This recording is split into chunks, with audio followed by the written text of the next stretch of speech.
saudara sekalian. Hari ini kita akan menambah sedikit pengetahuan kita mengenai analisa dan perancangan sistem informasi. Untuk tahap ini, tahap pemula, tahap awal, kita akan mencoba mempelajari atau memahami terlebih dahulu apa yang dikatakan dengan sistem informasi.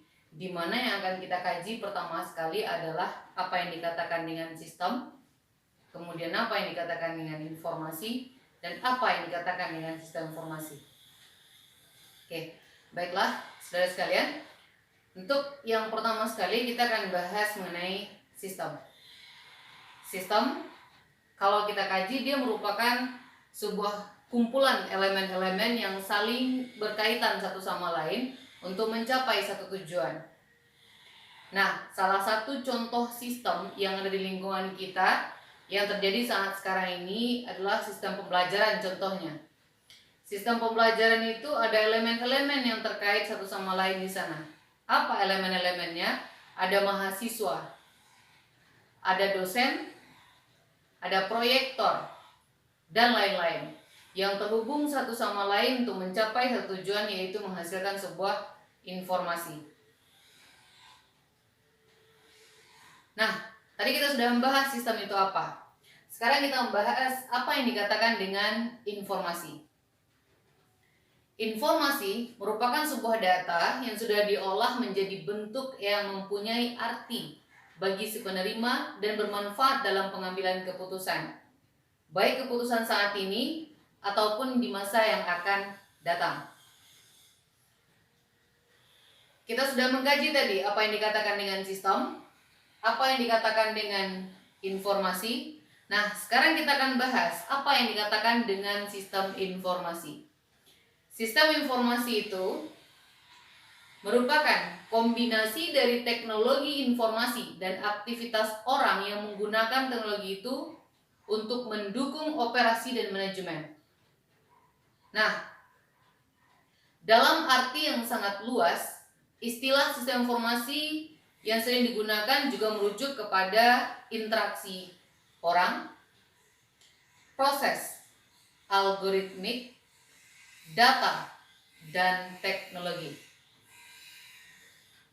Ada beberapa komponen dari sistem informasi yang harus kita ketahui. Apa-apa saja komponen dari sistem informasi tersebut? Sesungguhnya kita sudah mengenal apa-apa saja komponen sistem informasi. Namun kita ulang kembali, ada 7 komponen sistem informasi. Di antaranya yang pertama ada pemakai atau kita kenal dengan istilah user. Kemudian yang kedua tujuan. Yang ketiga masukan, proses, keluaran atau kita kenal dengan istilah IO, input, proses, output. Yang keempat ada data. Yang kelima teknologi. Teknologi itu diantaranya ada hardware, software. Yang keenam ada model. Model itu merangkum di dalamnya ada prosedur, ada logika, dan ada matematika. Dan terakhir adalah pengendalian. Nah, kalau seandainya kita gambarkan sebuah komponen sistem informasi dengan pendekatan sistem, kita contohkan yang tergolong ke dalam input, misalkan ada hardware, ada software, data, sumber daya manusia, prosedur, itu merupakan sebuah input.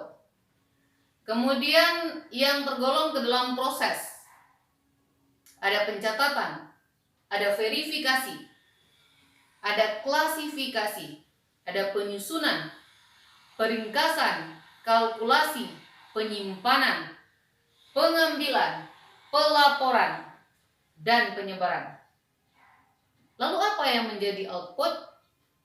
Outputnya berupa sebuah informasi. Kita lanjutkan. Tadi kita sudah membahas mengenai sistem, sudah juga membahas mengenai informasi, dan kita sudah memahami sedikit mengenai sistem informasi.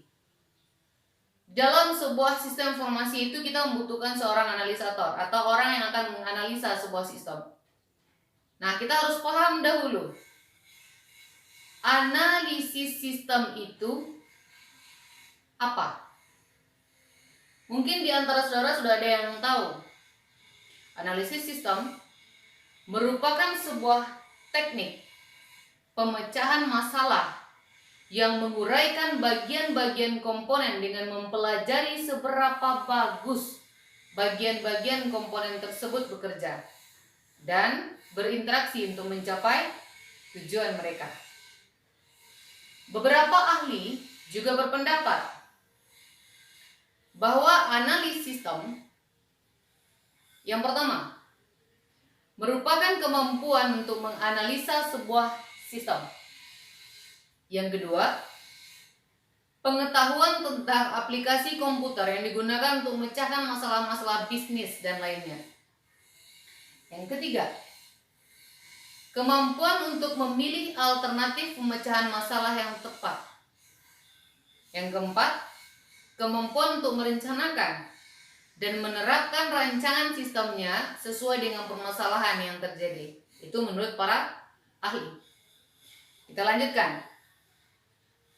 Ada beberapa fungsi dari analis sistem yang sudah kita bahas sebelumnya. Yang pertama, analis sistem harus mampu mengidentifikasi masalah-masalah kebutuhan dari user. Yang kedua, analis sistem harus menyatakan secara spesifik sasaran yang harus dicapai untuk memenuhi kebutuhan dari pemakai. Contoh, merubah dari sistem manual ke komputerisasi.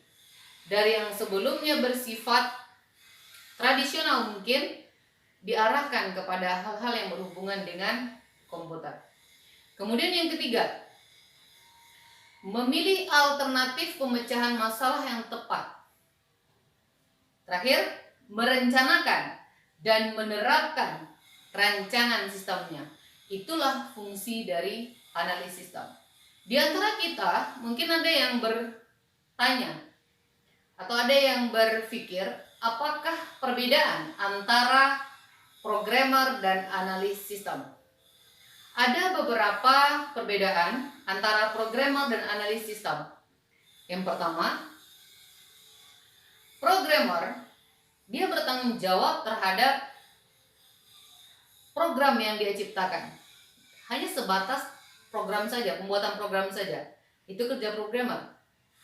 Sementara analis sistem dia bertanggung jawab terhadap keseluruhan dari sistem yang akan diciptakan. Kemudian yang kedua, seorang programmer pengetahuannya cukup terbatas pada teknologi komputer, sistem komputer, utilities, dan pemrograman. Sementara analis sistem pengetahuannya harus luas, termasuk aplikasi yang akan dia tangani. Kemudian yang ketiga, programmer pekerjaannya bersifat teknis, ada instruksi yang harus tepat diberikan kepada dia. Sementara analis sistem pekerjaannya dalam pembuatan program terbatas pada pemecahan masalah secara garis besar saja. Berikut, seorang programmer tidak melihat banyak orang. Seorang programmer tidak melibatkan banyak orang. Hanya sesama programmer dan analis sistem saja. Sementara analis sistem dia melibatkan banyak orang. Sesama analis, programmer, dan pemakai dia libatkan. Oke, kita lanjutkan. Ada beberapa tahapan atau langkah-langkah yang harus dilakukan oleh seorang analis sistem. Ada 4 langkahnya. Yang pertama, identify. Yang kedua, understand. Yang ketiga, analyze. Dan yang keempat, report. Identify berarti mengidentifikasi permasalahan yang ada di sebuah perusahaan. Apa masalah yang ada di perusahaan tersebut? Dan apa kira-kira solusi yang akan dia berikan? Dan itu sudah terkaji pada tahap identify. Kemudian understand, dia memahami kerja sistem yang sedang berjalan itu seperti apa. Apakah dia masih konvensional atau sudah menggunakan komputer? Lalu perubahan apa yang pantas untuk diberikan? Kemudian yang ketiga, analyze. Analis sistem harus mampu menganalisa kelemahan dari sistem yang sedang berjalan itu seperti apa, agar nanti report bisa diberikan. laporan hasil analisis bisa diberikan. Kita lanjutkan. Terakhir adalah pengembangan sistem. Seorang analis sistem harus mampu melakukan pengembangan sistem. Pengembangan itu yang mana? Dari konvensional ke komputerisasi itu merupakan perubahan atau pengembangan. Oke, kita lanjutkan. Pengembangan sistem atau pengembangan sistem informasi itu dia merupakan sebuah tindakan merubah, menggantikan atau menyusun kembali sistem yang sedang berjalan atau sistem yang lama menjadi sistem yang baru, baik secara sebagian maupun secara keseluruhan dengan tujuan memperbaiki sistem yang sedang berjalan atau yang telah ada. Ada beberapa parameter yang menjadi acuan di dalam pengembangan sistem informasi ini. Ada 4 parameternya. Yang pertama, kekuatan. Yang kedua, kelemahan. Yang ketiga, adanya peluang atau kesempatan atau kita kenal dengan istilah opportunity. Dan yang keempat, adanya ancaman. Nah, sebagian dari pemakai sistem bertanya, untuk apa dilakukan pengembangan sistem? Pengembangan sistem perlu dilakukan karena beberapa hal, di antaranya yang pertama, banyak timbulnya permasalahan dalam sistem yang sedang berjalan. Yang kedua, untuk meningkatkan kesempatan usaha atau opportunities.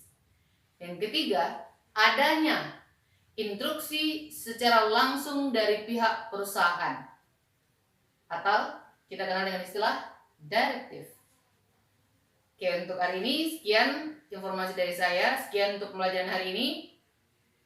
Kita lanjutkan ke depan mengenai analisa dan perancangan sistem. Terima kasih. Assalamualaikum warahmatullahi wabarakatuh.